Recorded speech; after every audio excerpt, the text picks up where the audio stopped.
Para diretso na alive ang umaga mo. Para diretso na buhay ang dugo mo. Para diretso na ang bangon at trabaho na agad-agad. Iaarangkada na namin ang mga balitang kailangan mo. Ibibigay na namin ang mga impormasyong pinaka-latest, pinakabago, pinag-uusapan, trending, viral. Arangkada Balita live sa DWIZ Metro at Mega Manila. DWIZ News FM regional stations. Naka-live din sa lahat ng DWIZ Digital News account, Facebook, YouTube at DWIZ News website. At panoorin din ang live nationwide sa Aliw 23 Free TV. Arangkada Balita. Arangkada na sina Drew Nasino at si Ate Juday, Judith Estrada Larino. Gising ang morning mo sa Arangkada Balita. Good morning! Magandang umaga po ng Miyerkules sa inyong lahat mga kaibigan. Ngayon ay June 12, 2024. Nako, mabuhay ang Pilipinas. Talagang ganun, ano?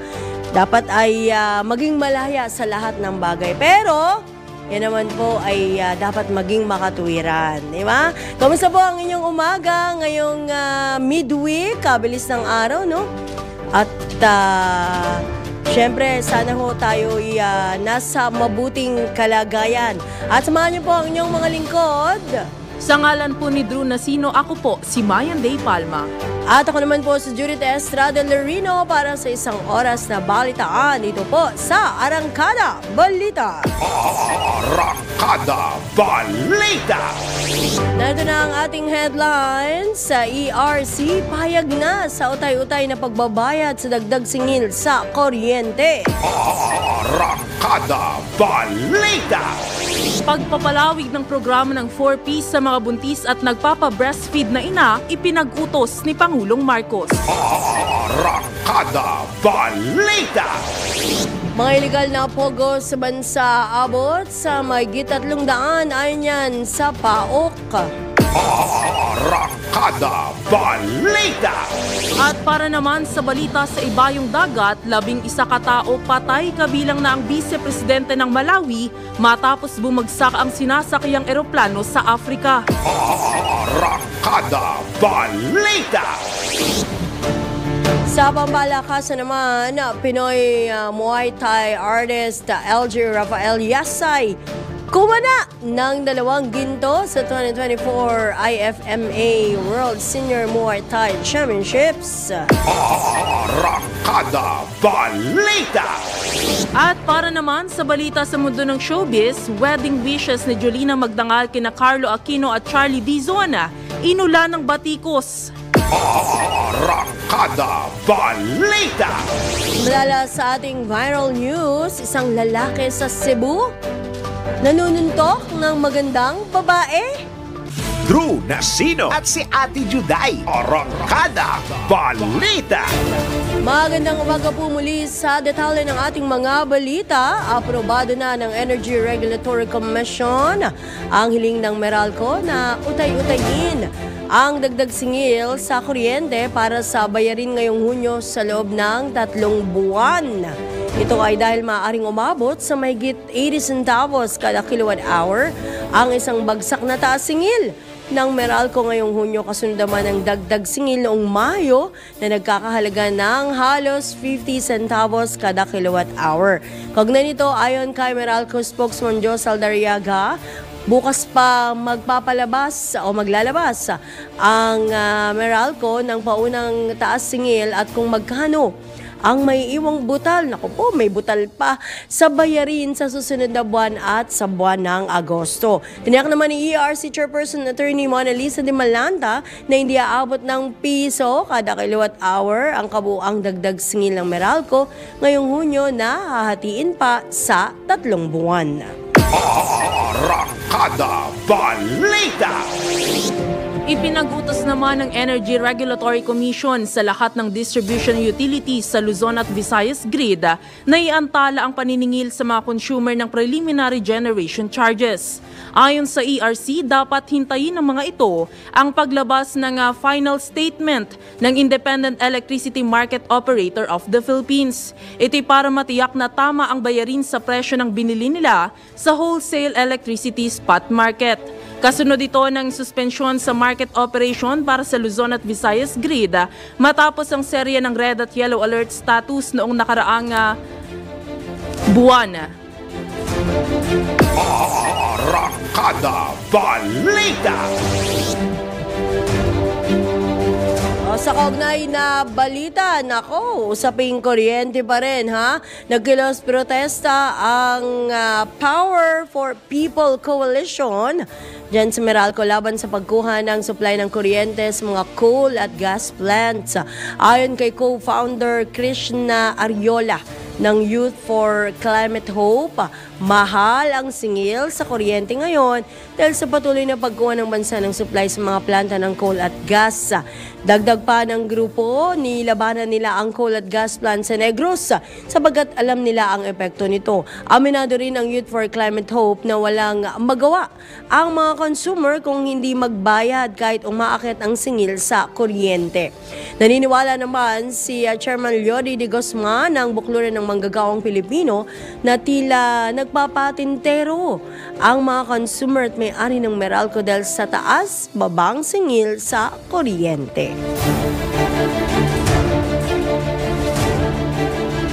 Samantala, inaprubahan na ni Pangulong Ferdinand Marcos Jr. ang rekomendasyon ng Department of Social Welfare and Development na taasan ng cash grants sa mga benepisyaryo ng 4Ps o Pantawid Pamilyang Pilipino programa. Sa ginanap na sectoral meeting kasama ang DSWD, NEDA at iba pang ahensya sa Malacanang, inaprubahan ng Pangulo ang pagpapalawak ng saklaw ng programa, kung saan isasama na rin ang mga buntis at lactating women sa 4Ps. Ito'y upang matiyak na matutugunan ang pangangailangang pangkalusugan ng mga sanggol sa loob ng 1,000 araw. Layo ng adjustments na mapataas ang purchasing power ng 4Ps beneficiaries at mapagkalooban ang mga ito ng insentibo para mapahusay ang compliance sa mga kondisyon ng programa na tutugon sa problema sa malnutrisyon at stunting o pagkabansot. Kasabay nito inatasan ng Presidente ang DSWD at NEDA na isapinalang mga numero para agad na maipatupad ang mas mataas na 4Ps grant. Arangkada Balita! Sa iba pang balita, 11 minuto makalipas ang 5 ng umaga, umabot sa mahigit 300 ang illegal na Philippine Offshore Gaming Operator o POGO Hub sa iba't ibang bahagi ng bansa. Ito naman ang inanunsyo ng Presidential Anti-Organized Crime Commission. Ayon kay PAOC Undersecretary Gilbert Cruz, batay sa datos ng PAGCOR o Philippine Amusement and Gaming Corporation, 48 o 49 lamang ang nakarehistro sa kanila at mayroong internet gaming license. Dagdag pa ni Undersecretary Cruz, nagsasagawa nga ng operasyon ang naturang mga POGO Hub ng walang lisensya. Arangkada Balita! Kaugnay pa rin yan, umabot na sa 6 na pares ng sinasabing Chinese military uniform ang natagpuan ng Presidential Anti-Organized Crime Commission at Philippine National Police sa Philippine Offshore Gaming Operator Hub na Lucky South 99 sa Porac, Pampanga mula Lunes hanggang kahapon. Kaugnay nito may mga nakasulat sa botones na mga uniforme na PLA o People's Liberation Army. Mayroon ding nakuhang sinturon sa POGO Hub na kahawig ng logo ng Chinese People's Armed Forces na isang paramilitary organization na nangangalaga sa panloob na seguridad sa China. Paliwanag ni PAOK si Undersecretary Gilbert Cruz, kinakailangan pa nila itong kumpirmahin dahil maaaring props lamang ang mga ito at ayaw nilang magpakalat ng peking balita. Arangkada Balita!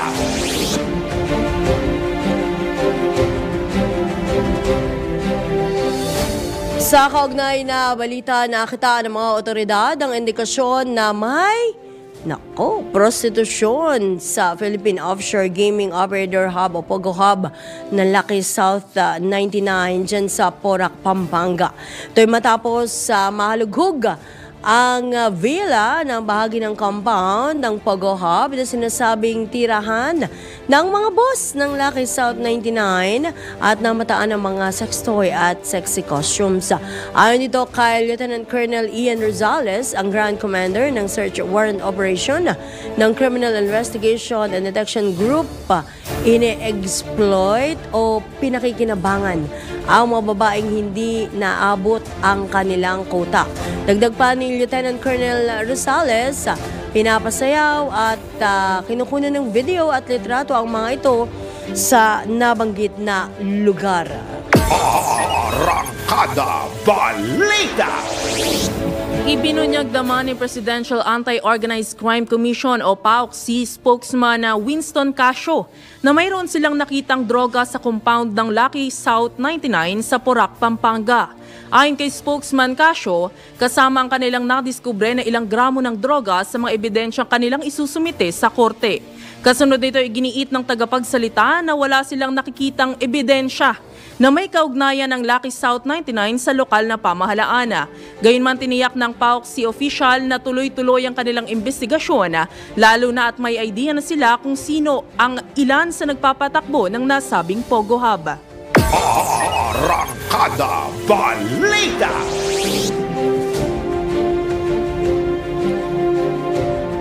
Samantala, sa oras na alas 5:15 ng umaga, muna tayo ng report mula sa ating DWIZ Patrols. International standard, tiniyak na makakamit ng ibang-iba ito at ito ay good news din ng Sandari Calatagan Wellness Residences. Alamin po natin ang kabuuang report. Ihati ni Patrol 17, Chopel Pelenio.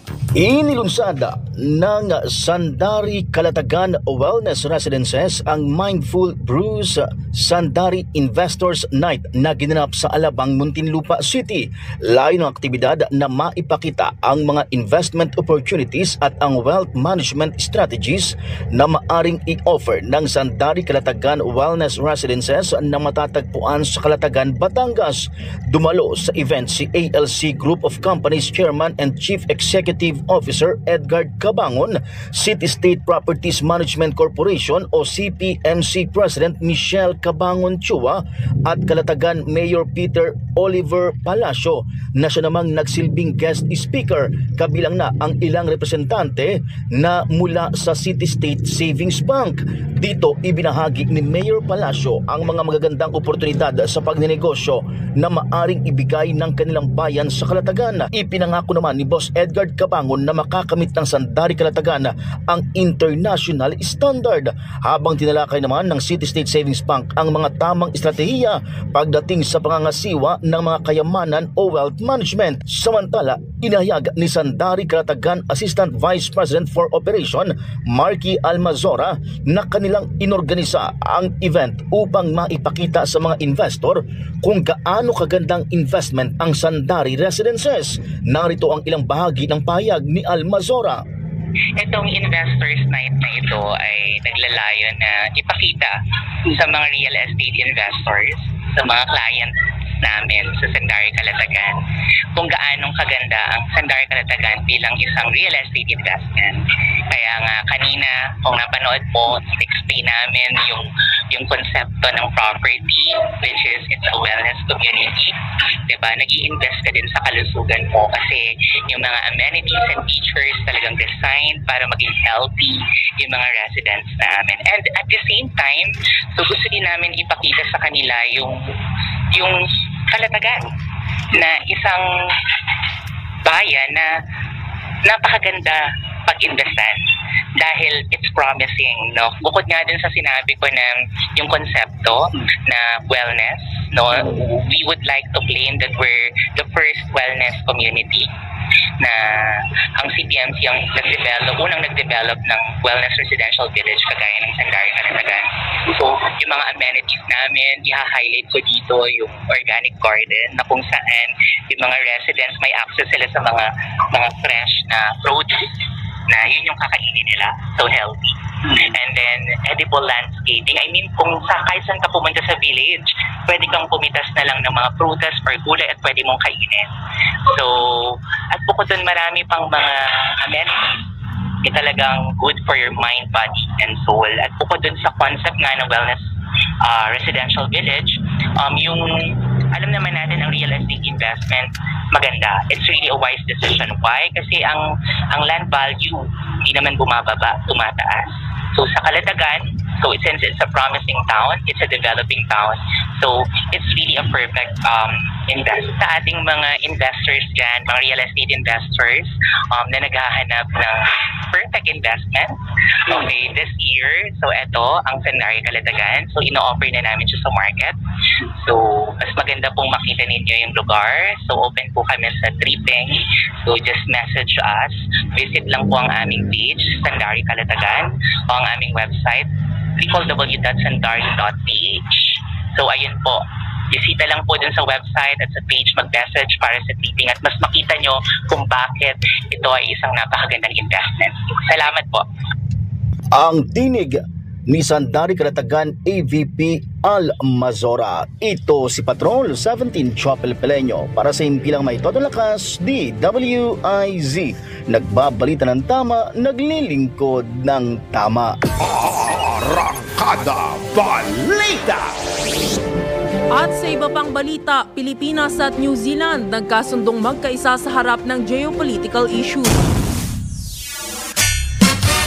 Ang detalye ng balitang yan, ihahatid ni Patrol 13 Gilbert Perdes. Nagkasundo ang Pilipinas at New Zealand na magkaisa sa harap ng mga isyong geopolitical sa courtesy call sa Malacanang. New Zealand Deputy Prime Minister at Minister for Foreign Affairs Winston Peters inihag ni Pangulong Ferdinand Marcos Jr. na tugma ang kanilang pananaw sa harap ng sitwasyon sa riyon. Dapat daw na sama-samang tumugon o magkaroon ng tindig ang maliliit na bansa. Samantala, tinalakay din ang pagpapalakas sa relasyon ng dalawang bansa sa agrikultura, kalakalan at investments.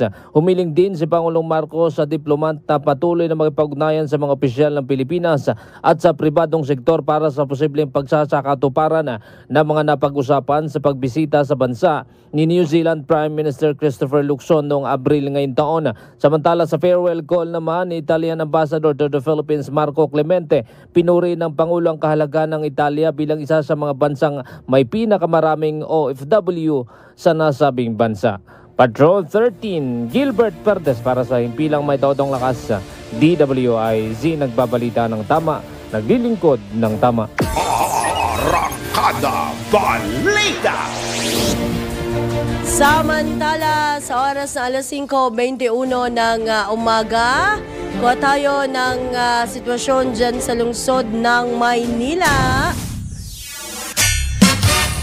Oy, good morning, Kuya Ayaw Pangko.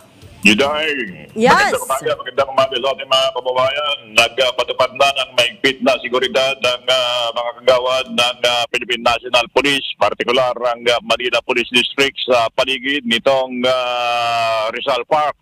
O itong Luneta. Sa mga oras na ito, mapapansin ang ating mga kababayan ng PM Calao at itong Maria Orosa ay nakadeploy ang napakaraming mga kagawad ng Philippine National Police.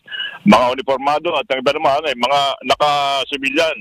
Pero doon naman sa daloy ng trapiko ay patutupad na rerouting ngayong umaga, ngayong araw na ito sa selebrasyon ng 126 araw ng kalayaan na pangungunahan ni Pangulong Ferdinand Bongbong Marcos Jr. dito sa Bantayog ni Gat Jose Rizal sa Luneta.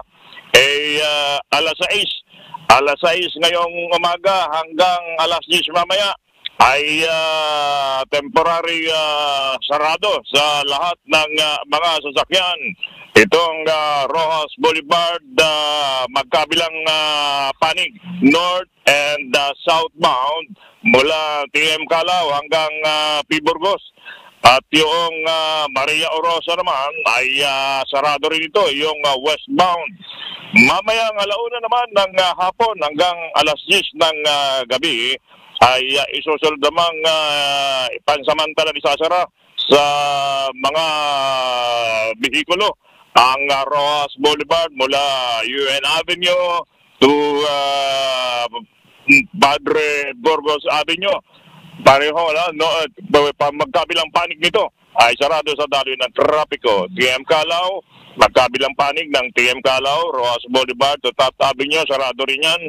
Bonifacio Drive, mula doon sa Anda Circle at Burgos Avenue. Napansin ko kanina, bago ako nakarating dito, galing dyan sa may area ng Pasay, hindi na pinapahintulutan ng mga kagawad ng traffic management ng Manila Police District ang lahat ng mga malalaking sasakyan na makatuloy ng Luneta o ng Rojas Boulevard.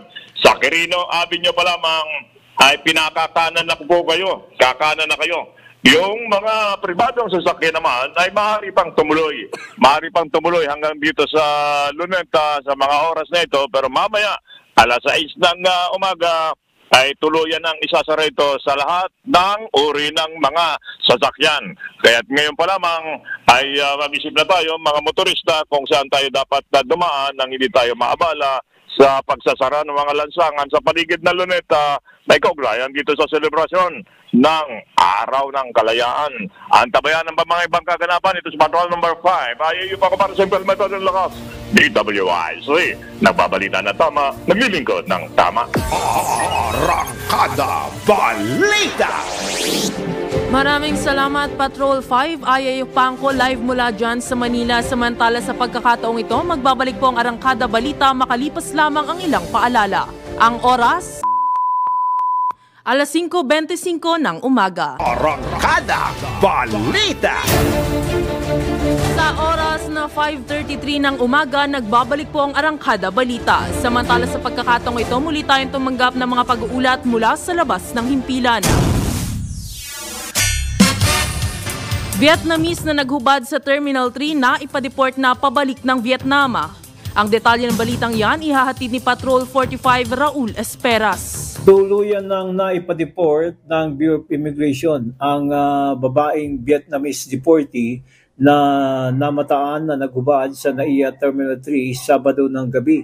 Sangayon kay Carmina Romero, ang tagapagsalita ng Cebu Pacific Airlines, ang pasahero na kinilalang si Tuy Trang Nguyen ay dumating sakay ng Cebu Pacific flight galing ng Ho Chi Minh sa Vietnam. Dahil sa hindi ito pinapasok ng Bureau of Immigration Sabado ng gabi, ay kailangan nilang itong pabalik ng Vietnam dahil sa ito ay pinadeport ng Bureau of Immigration dahil sa kanyang hindi tamang pagsagot o kaduda-dudang pagsagot at kaduda-dudang pag-iisip kung kaya't ito ay ipinadeport pabalik ng Vietnam. Agad na isinakay sa isang commercial flight ng Cebu Pacific pabalik ng Vietnam ang naghubad na pasahero at nailagay na rin sa blacklist ang pangalan nito dahil sa kanyang kaduda-dudang pag-iisip at maling sagot nang ito ay pumasok sa ating bansa. Raul Esperas, Patrol 45, nagbabalita ng tama, naglilingkod ng tama sa impilang may todo lakas, DWIC. Arangkada Balita! Sa iba pang pag-uulat po ng ating DWIC Patrols, mas maluwag daw ng mga piitan ibinida ng pamahalaan. Detalye ng balitang yan ihahatid ni Patrol 13, Gilbert Perez. Ibinida ng Bureau of Jail Management and Penology o BJMP na mas marami na silang pasilidad na maluluwag na ngayon. Sa bagong Pilipinas ngayon, public briefing, sinabi ni BJMP spokesperson Jail Senior Superintendent J. Rex Bustanera na meron anya silang 142 na bagong pasilidad na naitayo kung saan inilipat na ang ibang mga preso. Kabilang anya sa mga napaluwag ang piitan ng Quezon City Jail na isa sa pinakasiksik na bilangguan sa bansa, gayon din ang Marawi City Jail na ipagtulungan niya sila ngayon sa mga lokal na pamahalaan para mabigyan sila ng lupang pagtatayuan ng mga bagong pasilidad.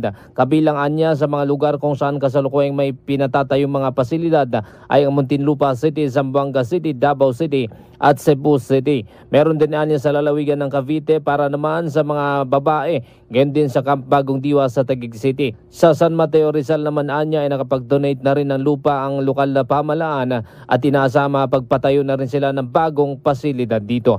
Patrol 13, Gilbert Perdes para sa Himpilang May Todong Lakas. DWIZ nagbabalita ng tama, naglilingkod ng tama. Kapag may bagong balita, naka-on air, agad-agad, DWIZ Patrol Report. Samantala, sa oras pong alas 5:37 ng umaga, nasa linya po natin ngayon si DSWD Assistant Secretary Irene Dumlao. Asek, good morning! Good morning, Asek! Yes, magandang umaga. Magandang umaga din po sa lahat ng sumusubaybay ng inyong pong programa. Salamat po sa pagkakataon, Asek. At syempre, welcome kayo dito sa DWIZ at sa Aliw Channel 23. Kamusta po ba kayo ngayong umaga, Asek? Walang pasok? Kayo. Well, tama po. Opo. Pero marami rin po tayong mga tungkulin na kinakailangan gampanan sa araw po na ito. Yes. Opo. Simulan ko na, Asek, no? Yung 4Ps, inaprobahan na raw po yung pagtataas ng grant, ano? Yung cash grant para po sa mga beneficiary ng 4Ps, Asek? Well, batay nga dun sa naging pagpupulong kahapon, meron tayong, actually, it is a continuation, of a previous consultation regarding the proposed increase in the cash grants of the 4Ps beneficiaries. But kahapon, ang tiyak na naaprobahan ng Pangulo ay yung inclusion ng grants for the first 1,000 days.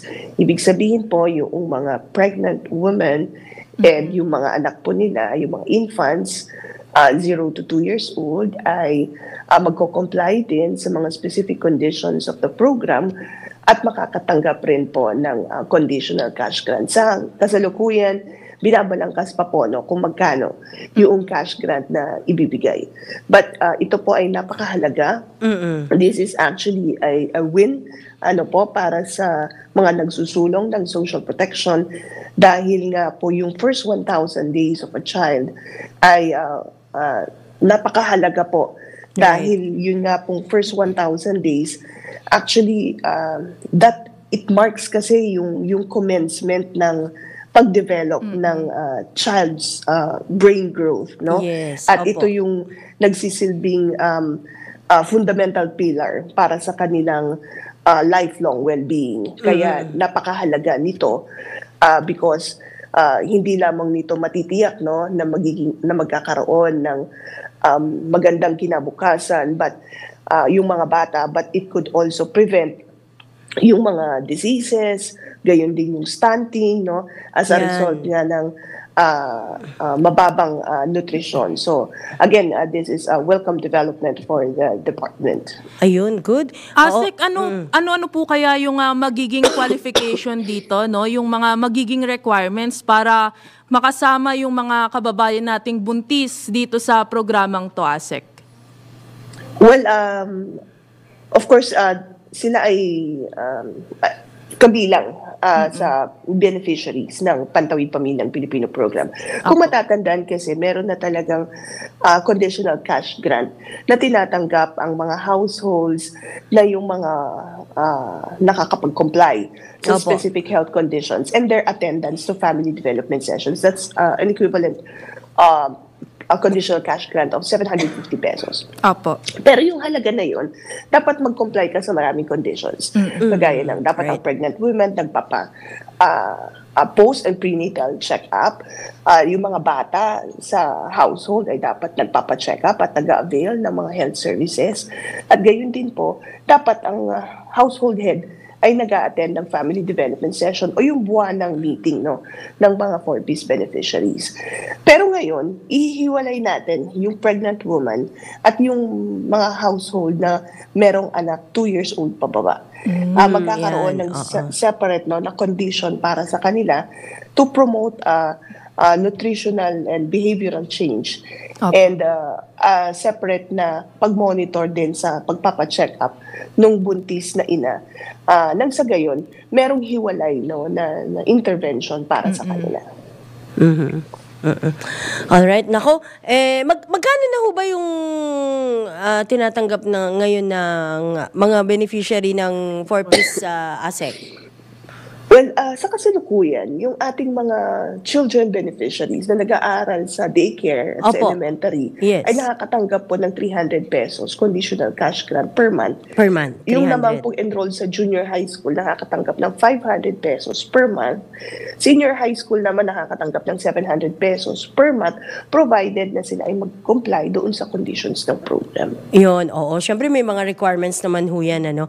Anyway, nako, eto pa, ASEC, no, may mga lumutang na mga report kaugnay dito sa binabawasan daw na ayuda.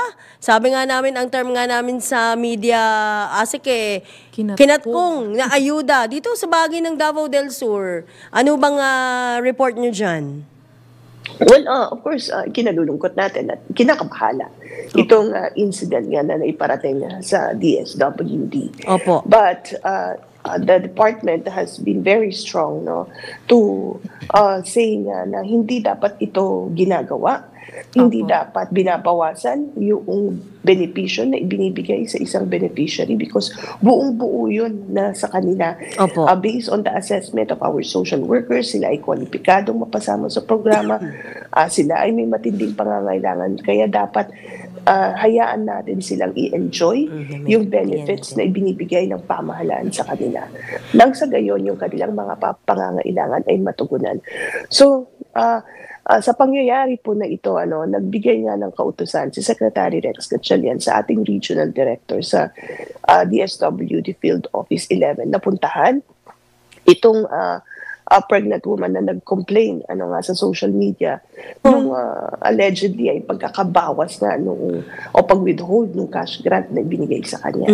Sinamahan natin siya, kinalap natin ang mga ebidensya, gayon din yung mga necessary na dokumento para suportahan yung pagpa-file ng affidavit of complaint. At hindi lamang po yan, ang DSWD ay co-complainant din sa kasong isinampa laban sa barangay official na inirereklamo dahil ang halaga na ikinaltas ay ang halaga o the cash assistance na winidhold nga ay nanggaling sa DSWD. Pambihira naman, talagang yan ho ay inilaan nyo, no? At sabi nyo nga kanina, inilaan ng gobyerno. Kayo ang nag-facilitate at may go signal ng inyong, kumbaga base rin sa requirements, no?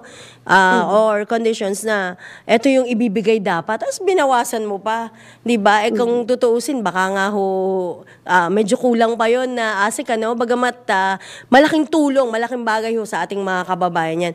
Pero may dagdag hong katanungan pa si Mayan, ASEC, tungkol din dito, no? ASEC, matanong ko lang po, no, may nakikita po ba kayo nga naging kakulangan nung DSWD dun sa nasabing barangay sa sinasabing issue ng kaltasan dito, ASEC? Well, ito namang isinagawa kasi na payout activity. Ito ay massive payout activity. Opo. Prior to that, nagkaroon ng validation, ng assessment doon sa mga prospective beneficiaries. In-interview din natin sila, kinuha natin yung mga supporting documents to ascertain na sila nga ay eligible na makatanggap ng tulong mula sa gobyerno.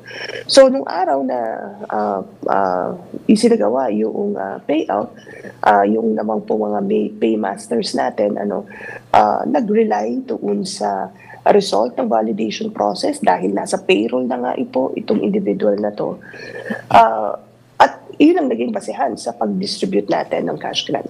Now, pagka-uwi ng beneficiary, of course, hindi na natin na-monitor, nung siya ay nakauwi na, batay rin naman doon sa video na ipinalabas, ipinakita niya na natutuwa siya, nakatanggap siya ng tulong mula sa gobyerno.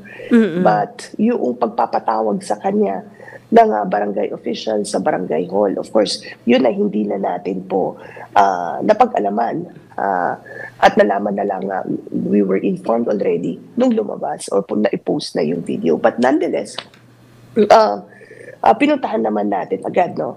At sinamahan nga itong pregnant woman nang sa gayon ay magawa natin yung kinakailangan para makapagsampa siya ng kaso.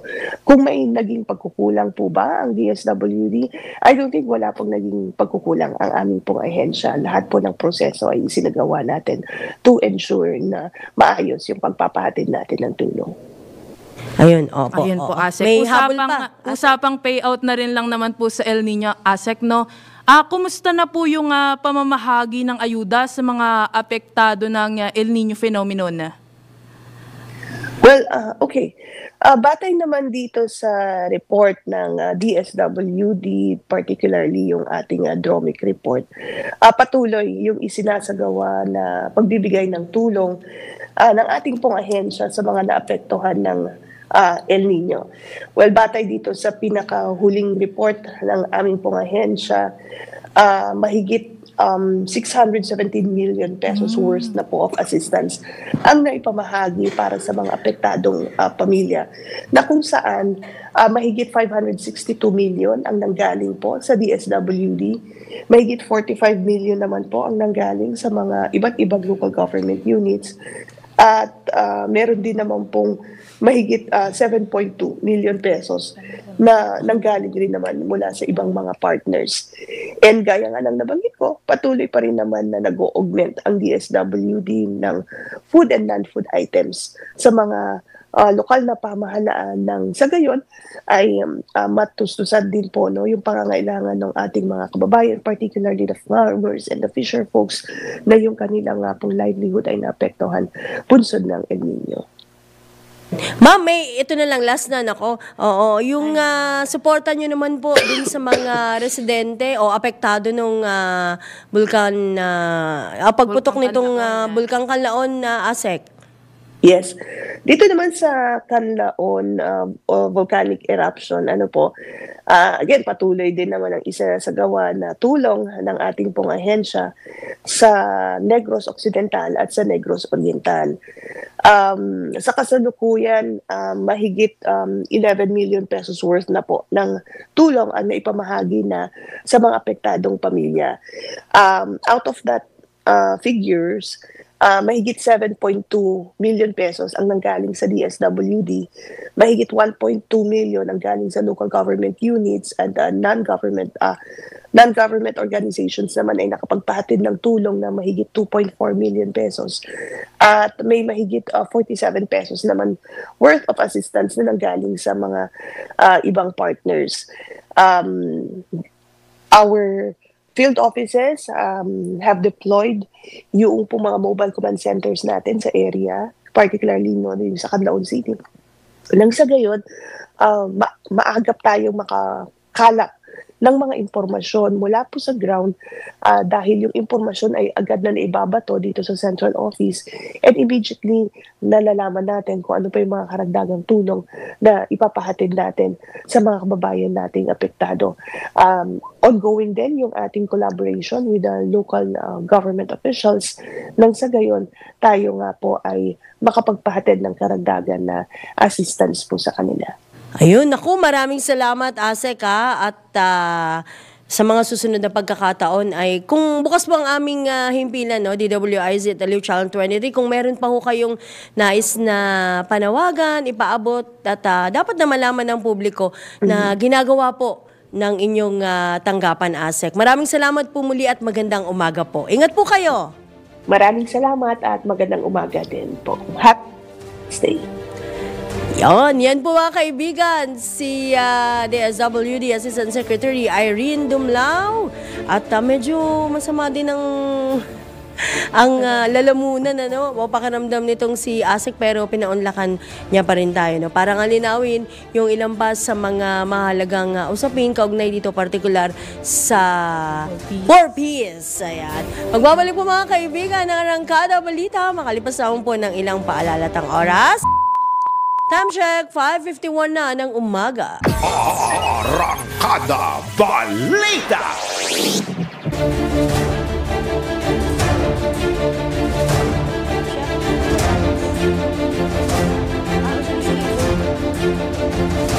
At sa oras oras na 5:55 ng umaga, tanggap po muna tayo ng ilang mga pag-uulat mula sa labas ng himpilan. Panukalang batas na layong ipagbawal at gawing krimen ang operasyon ng Pogo sa bansa, inihain ng isang mambabatas. Ang detalye ng balitang yan, ihahatid ni Patrol 30, Jelly Mendez. Naghain ng panukalang batas si ACT Teachers Party List Representative Franz Castro upang ipagbawal at gawing krimen ang operasyon ng Philippine Offshore Gaming Operators o POGO sa bansa.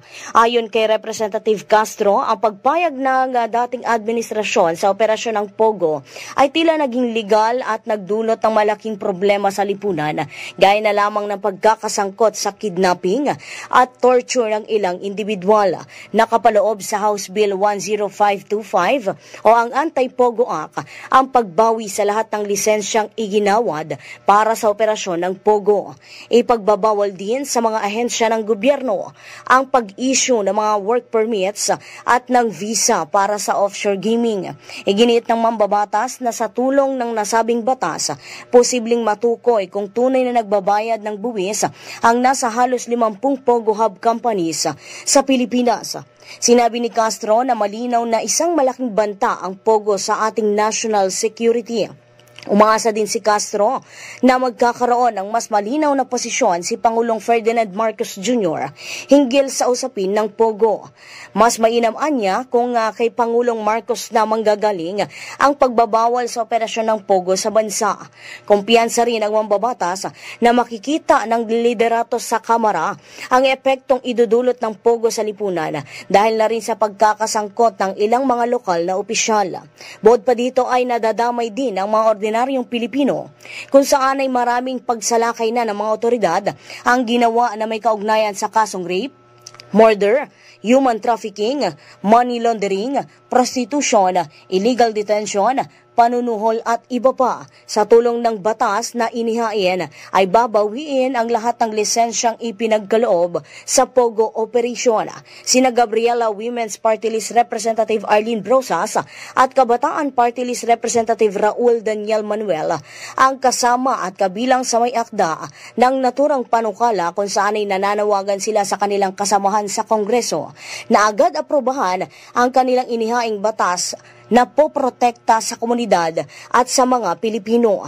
Sakali namang maaprobahan ang naturang batas, papatawan ng 4 hanggang 6 na taong pagkakakulong at may multang aabot sa 100,000 pesos hanggang 300,000 pesos para sa unang offense. 6 hanggang 8 taong pagkakakulong at may multang aabot sa 200,000 pesos hanggang kalahating milyon para sa second offense at 7 hanggang 10 taong pagkakabilanggo na may multang aabot hanggang sa 10 milyong piso para naman sa ikatlong paglabag. Ito si Patrol 30 Jelly Mendez nag-uulat para sa Himpilang May Todong Lakas sa DWIZ. Nagbabalita ng tama, naglilingkod ng tama.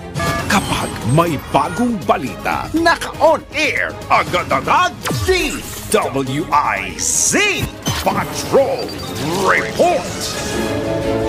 At dyan na po nagtatapos ang isang oras nating balitaan dito sa Arangkada Balita, araw ng Miyerkules. Kami po sa ngalan ng buong pwersa ng DWIZ at Aliw Channel 23, kami po ang inyong mga naging tagapagbalita. Sa ngalan po muli ni Drew Nasino, ako po si Mayan Day Palma. Ako naman po ang inyong lingkod, Judith Estrada Larino, nagbabalita ng tama, naglilingkod ng tama. At bago matapos, susunod na ang programang Usapang Tol, kasama po sina Senator Tolentino, of course, at Miss Cecile Villarosa. Nais po muna naming batiin ng happy birthday, Bakeneman, sa aming EVP GM ng Aliw Broadcasting Corporation na walang iba kundi si Attorney Macnil Rante. Nasaan ang magandang... Ayun na. Ayan, happy birthday po, Attorney. Ayan, happy birthday sa inyo, Attorney. Bukas, dahil holiday naman ngayon, walang pasok sila. Diba? Tayo meron. Pero alam, sa attorney, hindi naman yan pipilitin eh. Kusa yan eh. Charot. Happy birthday muli sa inyo, Attorney Macnil Rante, at enjoy your day today. At syempre, pagkatapos partner ng usapang tol, abangan din natin ang pasada balita kasama ang gwapong-gwapo. Uy, talaga naman, di rin papahuli. Ang gwapong-gwapong si Sir John Ibanez. Ayan, alright. So, magantabay lamang po kayo mga kaibigan sa mga susunod na programa ng DWIZ at Aliw 23. Ingat po tayong lahat at happy ba? O maligayang pagdiriwang ng araw po ng kalayaan. Para diretso na alive ang umaga mo. Para diretso na buhay ang dugo mo. Para diretso na ang bangon at trabaho na agad-agad. Iarangkada na namin ang mga balitang kailangan mo. Ibibigay na namin ang mga impormasyong pinaka-latest, pinakabago, pinag-uusapan, trending, viral. Arangkada Balita live sa DWIZ Metro at Mega Manila. DWIZ News FM regional stations. Naka-live din sa lahat ng DWIZ Digital News account, Facebook, YouTube at DWIZ News website. At panoorin din ang live nationwide sa Aliw 23 Free TV. Arangkada Balita. Arangkada na sina Drew Nasino at si Ate Juday, Judith Estrada Lerino. Gising ang morning mo sa Arangkada Balita. Live araw-araw, Monday to Friday, 5 a.m.